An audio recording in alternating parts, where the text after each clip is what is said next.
బైబిల్లో కొన్ని కొండలు ఉన్నాయి. నేను ఇంతకుముందుకు లోయలు చెప్పాను. బైబిల్లో కొన్ని కొండలు ఉన్నాయి, మైదానాలు ఉన్నాయి, గుట్టలు ఉన్నాయి, ఇంకేమేమో ఉన్నవి. కానీ వాటికి ఒక ప్రత్యేకత ఉంది. కొన్ని కొండలు మన ఆత్మీయ జీవితానికి సత్యాలను, మర్మాలను, ఆశీర్వాదాలను తీసుకొని వస్తుంది. సో మొట్టమొదటి కొండ మన ఆత్మీయ జీవితానికి ఏం తెలియజేస్తుంది అనే విషయాన్ని మీకు తెలియజేయాలని నేను ఆశపడతా ఉన్నా. చాలా కొండలు ఉన్నాయి, కానీ దేవుడు నాకు తెలియజేసిన కొండలు 8 రాసుకున్నాను. కానీ 8 ఇప్పుడు చెప్పను. ఒకే ఒక కొండ దగ్గరికి పోదాం మనం. ఆ కొండ ఏంటిది అని అంటే, చూడండి, కొండను పర్వతం అని కూడా అనొచ్చు. సో ఆదికాండం 8వ అధ్యాయము 5వ వచనం. నీళ్లు 10వ నెల వరకు క్రమముగా తగ్గుచూ వచ్చెను. 10వ నెల మొదటి దినమున కొండల శిఖరములు కనబడెను. 40 దినములైన తరువాత నోవహు సిస్టర్ 4వ వచనం నుంచి 7వ నెల 17వ దినమున ఓడ అరారాతు కొండల మీద నిలిచెను. ఆమేన్. మన దేవుడు కొండల మీద లేడు, కానీ కొండలు ఉన్నాయిగా, తిరుపతి కొండ, యాదగిరి కొండ, కొండల మీద ఉండే దేవుడు కాదు, కొండలను సృష్టించే దేవుడు. ఆమేన్, హల్లెలూయా. మొదటిది అరారాతు కొండ, అరారాతు పర్వతం. రెండవది మోరియా పర్వతం, మోరియా కొండ. మూడవది సీనాయి కొండ, సీనాయి పర్వతం. పిస్కా కొండ, పిస్కా పర్వతం. తర్వాత సియోను, తర్వాత పరిశుద్ధ పర్వతం, తర్వాత గోల్కతా. ఇవన్నీ కొండలు. కర్మేలు కొండ. ఇవన్నీ కొండలు యేసుక్రీస్తుకు సాదృశ్యంగా యేసుక్రీస్తులో నిన్ను నిలబెట్టడానికి ఈ కొండలను దేవుడు మనకు తెలియజేస్తూ ఉన్నాడు. మీకు అందరికీ పరిశుద్ధ లేఖన గ్రంథం ఉంది కదండి. పరిశుద్ధ లేఖన గ్రంథం ఉన్నవాళ్ళు మీకు బ్యాక్ సైడ్ మ్యాప్ ఉంటుంది చూడండి. బ్యాక్ సైడ్ మ్యాప్ ఉంటుంది.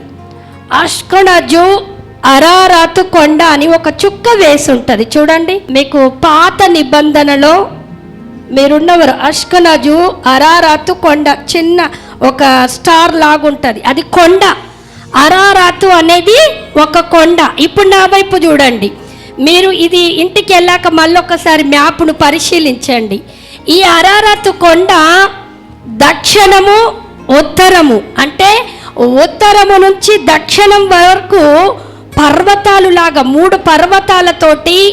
నా వైపు క్లియర్గా చూడండి. మీరు ఎంత త్వరగా వింటే, ఎంత ఆసక్తితో రిసీవ్ చేసుకుంటే నేను అంత త్వరగా ముగిచ్చేస్తాను. ఇది మీలోనే ఉంది, గుర్తుపెట్టుకోండి. ఉత్తరము నుండి దక్షిణము వరకు ఈ కొండలు 3 లాగా వ్యాపించేసి నేను అందుకే చెప్పాను, భారతదేశానికి జమ్మూ కాశ్మీర్ పైన ఏముంటాయి? హిమాలయ పర్వతాలు. హిమాలయ పర్వతాలను దాటి శత్రువు రావాలంటే రాలేడు. హిమాలయ పర్వతాలు చల్లదనం, హిమాలయ పర్వతాలు మంచుతో ఉంటాయి. అక్కడికి ఎక్కినోడు చచ్చిపోయినోడే ఉన్నాడు, కానీ బతుకొచ్చినోడు ఇంతవరకు లేరు. సో అంత ముప్పు వాటిల్లేటువంటి పర్వతాలు అన్నట్టు. అదే రకంగా సిమిలరీ, సేమ్ అదే రకంగా బైబిల్లో ఉన్నటువంటి కొండ అరారాతు కొండ. ఇది ఉత్తరము నుంచి దక్షిణము వైపు. తర్వాత యూఫ్రటీసు అనే నది తీరములో మధ్యలో నుండి పుట్టుకొచ్చినటువంటి కొండ అట. హల్లెలూయా, దేవి నామానికి మహిమ కలుగును గాక. చూడండి, ఈ కొండ యొక్క ప్రత్యేకత ఏంటిది అనంటే, ఓడ చేశాడు కదా నోవాహు. ఓడ చేసినప్పుడు 3 అంతస్తులు కలిగిన ఓడ చేసి, మొదటి దాంట్లో పక్షులు, జంతువులు, తర్వాత వారి కుటుంబాన్ని అంతటిని లోపలికి వెళ్ళమని చెప్పాడు. 2 జతలను అన్నిటిని పంపించి, నేను భూమి మీదకి ప్రళయము రానియబోతున్నా, జల ప్రళయాన్ని రాబోతున్నాను. ఎందుకంటే భూమి మీద అంతటా కూడా పాపముతో నిండి ఉన్నారు గనక ఎవరెవరిని నాశనం చేయాలనుకుండు దేవుడు? యేసు రక్తం జయం. ఎవరెవరిని జలప్రళయంతో ఎవరెవరిని నాశనం చేసిండు? అందరినంటే అందులో ఏమున్నాయి? సమస్త. నాకు విడిగా చెప్పాలి ఒక్కొక్కటి. మొదటగా మనుషులు, రెండవది జంతువులు, మూడవది పక్షులు, నాలుగవది చెట్లు ప్రాణం లేవా? అంటే ఒక లెక్కలో చెప్పాలంటే జీవమున్నే అన్ని నాశనం కాబడ్డాయి. ఆమెనండి. ఎందుకు? దేవుని మాట విననివన్నీ కూడా నాశనములోనికి వెళ్ళాయి. ఎప్పుడైతే 40 దినాలు రాత్రింబగళ్ళు ప్రచండమైన వర్షం కురియడంతో 150 దినాల వరకు ఆ ప్రవాహం ఆగలేదని బైబుల్ సెలవిస్తూ ఉంది, వాక్యం సెలవిస్తూ ఉంది. సో ఇదంతా అయిపోయింది. ఓడ అంట సరాసరి నీటి మీద ప్రయాణము చేస్తూ చేస్తూ ఎక్కడ నిలిచిపోయిందట? అరారాతు పర్వతం, అరారాతు కొండ దగ్గరికి రాగానే ఆ ఓడ ఆగిపోయిందంట. అప్పుడు నోవా అనుకున్నాడట, ఏమని? నీళ్ళు ఆగిపోయాయేమో, భూమి ఆరిపోయిందేమోనని మొదటగా కాకిని పంపించాడు. కాకి పత్తకు రాలేదు మన దగ్గర. ఇంకా తర్వాత సబ్జెక్ట్, నేను అది కాదు చెప్పేది. అరారాతు కొండ దగ్గరికి వచ్చేసరికి ఏమైందట? ఓడ చెప్పాలి ఒకసారి, పక్కనున్న చెప్పండి. అరారాతు కొండ దగ్గర ఓడ ఆగిందని చెప్పండి. ఇప్పుడు నువ్వెక్కడ ఆగుతావు? పక్కనున్నవారు చెప్పండి, నువ్వెక్కడ ఆగినవని అనండి. ఆగలేదు, వింటున్నా అని చెప్పండి. హల్లెలూయా, దేవుని నామానికి మహిమ కలుగును గాక. ఇప్పుడు నా వైపు చూడండి. అరారాతు కొండ దగ్గర నోవాహు ఓడ ఆగింది. అరారాతు కొండ పర్వతము అంటే 2 మీనింగ్లు ఉన్నాయి.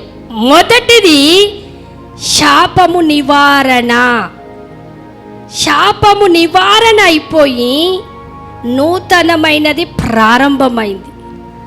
రెండవది, ఎప్పుడైతే పాతదంతా పోయిందో కొత్తది దానిలో నుండి బయటికి రావడం జరిగింది. ఆమేన్, హల్లెలూయా. ఎప్పుడైతే శాపము పోయిందో, పాపము పోయిందో, ప్రతిదీ పోయిందో, కల్మషము ఏమైందట తెలుసా? నూతనమైనది ఏమైందట? ప్రారంభించబడ్డదట. ఎప్పుడైతే నూతనమైనది ఆరంభించబడిందో అందుకే ఓడ వచ్చి అక్కడ నిలిచిపోయింది. అరారాతు కొండ ద్వారా, కొండ పర్వతం ద్వారా నీవు నేను నేర్చుకోవాల్సిన విషయం ఏంటిది అనంటే, దేవుని మాటలు ఏంటిది అనంటే 15వ అధ్యాయం యోహాను సువార్త 5వ వచనం. ఎవడు నా యందు నిలిచియుండును, నేను ఎవని యందు నిలిచియుందును వాడు బహుగా ఫలించును. ఆమేన్. 7వ వచనం చదవండి సిస్టర్. నా యందు మీరును మీ యందు నా మాటలను నిలిచియుండిన ఎడల మీకేది ఇష్టమో అడుగుడి. ఆమేన్. చాలు చాలు. నేను ఎవని యందు నిలిచియుందునో, ఎవడు నా యందు నిలిచియుండునో, నేను ఎవని యందు నిలిచియుందునో వాడు బహుగా ఫలిస్తాడట. రెండవది, నా యందు మీరును మీ యందు నా మాటలు. నా వైపు చూడండి. అరారాతు కొండ నీకు నాకు నేర్పించేది ఏంటంటే, అరారాతు కొండను దాటి అన్నీ కొట్టుకుపోయినాయి అనండి. ఆమేనండి. అన్నీ దేవుని మాట విననివన్నీ కొట్టుకుపోయినాయి. దేవుని మాట విన్నది ఏంటిదో తెలుసా? నోవాహు ఓడలో ఉన్న వాటిని విన్నారు గనక అరారాతు కొండ దగ్గరికి వచ్చి నిలిచాయట. హల్లెలూయా. నేనంటాను, దేవుని మాట నువ్వు వింటే నువ్వు నిలుస్తావని చెప్పండి గట్టిగా. హల్లెలూయా. దేవుని మాట నీలో ఉండి వినకపోతే, నువ్వు గమనించి దాని ప్రకారము ప్రవర్తించకపోతే, అరారాతు కొండ గనక అన్ని కొట్టుకోబోయేటట్టు చేసింది. వేటిని కూడా వదలలేదు. ఒక కొండ ఒక్కటే, కొండ రాగానే అది ఆగిపోయింది. కొండకి ఎంత శక్తి ఉందో, శక్తి కాదు, దేవుని మాటను బట్టి కొండకు శక్తి వచ్చింది. ఆమేన్. నేను ఆ మాట దగ్గరికి వచ్చి ఒక్కొక్కసారి నేను ఆలోచించినప్పుడు దేవుడు తెలియజేస్తున్న మాట ఏంటిదనంటే, చూడండి, ఎన్నో కొండలు కూడా కొట్టుకుపోయినాయి, ఎన్నో ఇండ్లు కూడా కొట్టుకుపోయినాయి. ఒక లెక్కలో చూడాలంటే అరారాతు కొండ కూడా కొట్టుకొని పోవాలి. దాని యొక్క పొడవు ఎంతుంది అంటే 17,000 అడుగుల పొడవు ఉంది. ఎంతుంది? 17,000 అడుగుల పొడవు, 40 దినాలు రాత్రింబగలు కురిసిన వర్షానికి ఎందుకు నువ్వు కొట్టుకుపోలేదంటే, అరారతు కొండ అంటది, నేను దేవుని మాటలో నిలిచి ఉన్నా అంటది. చప్పట్లు కొట్టి దేవుని నామాన్ని మహిమపరచ. ఏమంటదట? నేను దేవుని మాట చొప్పున ఇక్కడ నేను నిలిచి ఉన్నా. అందుకే ఎంతటి వర్షమైనా, ఎంతటి భూకంపమైనా, ఎంతటి ప్రవాహమైనా నా దగ్గరికి వస్తే అదే కొట్టుకొని పోయింది తప్ప నేను కొట్టుకొని పోలేదు అంటుందట. ఆమేన్. ఈరోజు నువ్వు అరారతు కొండలాగా ఉండాలనుకుంటున్నావా? ఎంతమంది చేతులు చూచి. మా ఇంట్లోనే కొండలాగున్నాయండి సమస్యలు, కానీ ఆ కొండ వేరు. నువ్వు అరారతు కొండలాగా ఉండాలి అనుకుంటే దేవుని మాట నీలో నిలిచి ఉండాలి. ఆమేన్.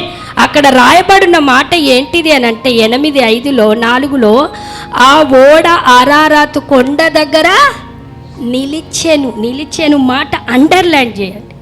ఇదే మాట 15:5-7 రాయబడింది యోహాను సువార్తలో. ఎవడైనను నా యందు మీ మాటలు, మీ యందు నా మాటలు, ఇద్దరము ఏకమై నిలిచిపోయి మన మాటలు ఏకత్వంలోనికి కలిసిపోతేనంట ఏమైపోతుందట? ఏది ఇష్టమో అది అడుగు నీకు ఇస్తాడట. ఏమనుంది అక్కడ చూడండి, అక్కడ చూడండి, ఆ మాట చూడండి. నా యందు మీరును మీ యందు నా మాటలను నిలిచి ఉండిన ఎడల మీకేది ఇష్టమో అడుగుడి, అది మీకు అనుగ్రహింపబడును. అర్థమైందా? మనం అరారతు కొండలాగా ఉండాలి అంటే దేవుని మాటల చేత మనం నింపబడాలి. మన మాటలే కాదు, దేవుని మాటలు మనలో ఉండాలి. నువ్వు దేవునికి ఏదైతే అడుగుతున్నావో నువ్వు అడిగిన లిస్టు ఆయనలో ఉండాలి. ఆమేనండి. ఇప్పుడు అర్థమైందా నేను చెప్పింది? నేను ప్రార్థన చేస్తే దేవుడు నా మాట వినడండి, నా ప్రార్థన వినడు అంటే నువ్వు అడిగింది ఆయనకి ఇష్టం పుట్టాలి, ఆయన అడిగింది నీకు ఇష్టం. ఇదే నిలవడం అంటే. అర్థమవుతుందా? ఇప్పుడు మీకు కరెక్ట్గా అర్థం చేయాలి అని అంటే మీకు లోకపరంగా చెప్తున్నాను, మీకు అర్థమయ్యేది ఏంటంటే కూరలో ఉప్పు ఎంత వేస్తాం? ఇంతే, అవునా? కిలో కూరకి కిలో ఉప్పు వేసినాం అనుకొని తింటారా? కూరకు సరిపడే రుచి ఎందులో ఉంది? అది సరిపోయిందా? అలా దేవుని ఆశీర్వాదాలు నీలోనికి రావాలి అంటే ఆయనకు సరిపడే ప్రవర్తన, ఆమేనందాం, ఆయనకు సరిపడే తగిన జీవితము నీ లోపల ఉంటే, ఆమేన్, అప్పుడు మీ ఇరువురు ఏకమవుతున్నట్టు. చప్పట్లు కొట్టి దేవుని నామాన్ని మహిమపరచ. అర్థమవుతుందా? కూరకి కొంచెమే ఉప్పు వేసిన రీతిగా, ఉప్పు కూరనంతటిని రుచి ఇచ్చిన రీతిగా దేవునిలో ఉన్న ఆ ఆశీర్వాదము నీలోనికి రావాలంటే ఆయనకి ఇష్టమైన ప్రవర్తన నీలో నిలిచి ఉండాలి. ఆమేన్. ఆయన నచ్చే విధానము నీ జీవితంలో ఉంటే నువ్వు ఏది ఇష్టమో అది అడిగితే దేవుడు ఏం చేస్తాడట? ఇస్తానంట. ఇంకొక ఉదాహరణ కూడా మీకు తెలియజేస్తాను. ఒక భార్య, ఒక భర్త, 2 పిల్లలు అంటే ఫ్యామిలీగా హోటల్కి వెళ్తారు. అరే మీకు ఏది ఇష్టమో అది తినండిరా, ఆర్డర్ చేయండి అంటే పిల్లలు అయ్యే కోరుకుంటారు, అవునా? భార్య మాత్రం భర్త లిస్టుని చూసి కోరుకుంటుంది. కొనవే తినవే అంటే అండి నీ దగ్గర డబ్బులు, నీకెందుకు, నీకేది ఇష్టమో. భర్త అడిగినప్పుడు ఎవరన్నా తిన్నారా లేదా? వద్దే నువ్వు నూడిల్సే తినవే, 50 రూపాయలు, డబ్బులు లేవే, పిల్లల వరకే హై పెడదాం. ఉన్నారేమో భర్తలు, తెలియదు, నిజం నాకు తెలియదు. పాస్టర్ గారు మమ్మల్ని ఎక్కడికన్నా తినడానికి తీసుకెళ్ళిండు అనుకో, మీకు ఏది కావాలో అది తినండి అంటే ముందు డబ్బులు ఉన్నాయా అండి అడిగేది నేనే ఫస్ట్. అమ్మా నాన్న దగ్గర డబ్బులు లేనిదే తినమంటాడు అమ్మ వేసేది మొదటి కొడుకు. చిన్న కొడుకు డబ్బులు లేనిదే తినమంటాడు అమ్మ అని అడిగేది చిన్న కొడుకు. ఏదైనా తినమంటుండు కదమ్మా అని పెద్ద కొడుకు. నేను మాత్రమేమో డబ్బులు ఉన్నాయా అండి అని అడుగుతా. ఉన్నాయి తినండి, ఏది కావాలో అది కోరుకోండి అంటే నేను ముందు ఆయన స్థితిని, ఆయన జోబు, ఆయన మనీని, ఆయన స్థితిని నేను చూస్తాను. నాకు తెలుసు భార్యగా. అదే రకంగా దేవుడు ఏది ఇష్టమో అడుగుడి అంటే దేవుడు నీవు అడిగేటప్పుడు దేవుడు ఇది ఇవ్వగలుగుతాడు అన్న మనసు నువ్వేం చేయాలో తెలుసా? గ్రహించగలిగి ఉండాలి. ఆమేన్. అర్థమైంది? ఇప్పుడు నేను చెప్పింది మీకు కరెక్ట్గా అర్థమైందా? దేవుడి దగ్గర నీ యాటిట్యూడ్ కరెక్ట్గా ఉన్నప్పుడు, అయ్యో నేను ఇది అడిగినా, అది నా పిల్లలకు కంపల్సరీగా ఇది అవసరము, లేకపోతే నా భర్తకి ఇది కంపల్సరీగా అవసరం, లేకపోతే నా కుటుంబానికి ఇది కంపల్సరీగా అవసరము, ఇది లేకపోతే నా జీవితము గడవదు అని నువ్వు అనుకుంటావు చూడు. అనుకొని ప్రభువా నా పిల్లల వల్ల, నా భర్త వల్ల నేను అడుగుతున్నా, ఇది నువ్వు ఇయ్యగలుగుతావు, నువ్వు చెయ్యగలుగుతావు. ఇది నా వల్ల కాదు, నా పిల్లల వల్ల అడుగుతున్నా, నా భర్త వల్ల అడుగుతున్నాను అని ఆయన మనసును నువ్వు గ్రహించి అడగగలిగితే దేవుడు ఏది ఇష్టమో అది ఇస్తానంటాడు. ఆమేన్. హల్లెలూయా. నేను చెప్పింది మాట అర్థమవుతుందా? ఆయనకు ఇష్టానుసారమైన జీవితం ఉండాలి, ఆయన నచ్చే విధంగా ఉండాలి, ఆయన ఇష్టపడే విధంగా ఉండాలి. అదే ఆయన మాట నీలో నిలిచి ఉంటుంది. ఆమేన్. హల్లెలూయా. లేదు అండి, ఇప్పుడు మా వారిని చికెన్ తెమ్మని చెప్పి నేను ఫిష్కి అంతా రెడీ చేశాను అనుకోండి, ఫిష్ కూర అవుతుందా, చికెన్ కూర అవుతుందా? ఆయన తెచ్చేదేమో చికెన్కి పంపించా, నేను చేసేది ఫిష్కు సంబంధించింది. నేను అంతా రెడీ పెట్టి చికెన్ తెచ్చి ఫిష్ కర్రీలో వేసాను అనుకోండి, చేపల పులుసులో ఆ చేపల కూర అవుతుందా, ఫిష్ అవుతుందా? చెప్పండి. మిస్ అవుతుంది. అది ఏది కాదు, ఎవరం తినము. పోనీ చేపలే తెమ్మని చెప్పేసి నేను చికెన్ రెడీ చేశాను అనుకోండి, చికెన్కి కావాల్సినట్టు పులుపు లేకుండా మనం మసాలా ఏది ప్రిపేర్ చేస్తామో ఆ ఐటెంనే మనం తీసుకొచ్చుకుంటాం. దేవుడు అదే అంటుండు, నా మాటలు నీలో నిలిచి ఉండాలి అని అంటే నువ్వు ఏది ఇష్టపడింది, నువ్వు అడిగితే ఇష్టమైంది, నువ్వు ఏది ఇష్టం అనుకుంటున్నావో, ఏది కావాలనుకుంటున్నావో నీ దగ్గరికి రావాలనుకుంటే దానికి సరిపడిన జీవితం అంట. హల్లెలూయా.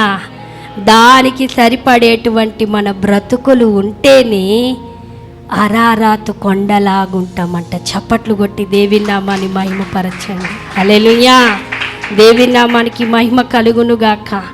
ఓడ ప్రయాణము చేస్తూ నిజంగా అరారాతు కొండను చూసి ఆగిపోయిన రీతిగా నేనంటాను, నువ్వు దేవునితో ప్రయాణము చేస్తూ ఆయనకు నచ్చిన విధంగా నీ జీవితాన్ని, నీ బ్రతుకును, నీ కుటుంబాన్ని వాక్యానుసారంగా కట్టుకుంటూ పోతుంటే ఓడ ప్రయాణములో అన్ని ఇబ్బందులే వచ్చినాయి, సునాయాసంగా వెళ్ళలే. ఓడ ప్రయాణము, నోవాబు ఓడ ప్రయాణము వచ్చిందా ఏమన్నా సునాయాసంగా?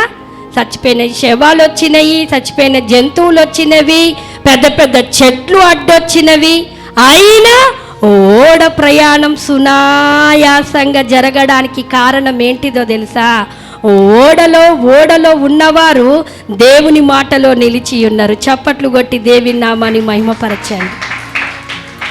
అదే రీతిగా మన ఆత్మీయమైన జీవితం అనే ఓడ ప్రయాణము ఈ భూమి మీద నడిపించబడాలి అంటే దేవుని మాటలు నీలో నిలిచి ఉన్నప్పుడు ఎన్ని ఎదురైనా, చచ్చిపోయిన వాళ్ళు ఎదురైనా, అంటే జీవాలు కాదు, చచ్చిపోయిన లాంటి పరిస్థితులు, మృతం లాంటి పరిస్థితులు, అప్పు లాంటి పరిస్థితులు, తర్వాత రోగాల లాంటి పరిస్థితులు ఎన్ని ఎదురైనా అరారాతు కొండ ఏ రకంగా మరి ఓడ ప్రయాణము ఇదే ఇక్కడ వరకే నీ ప్రయాణం అని ఆపేసిందో, దేవుడు నువ్వు చేరుకునే గమ్యము వరకు దేవుడు నిన్ను నడిపిస్తూనే ఉంటాడు. ఆమేన్.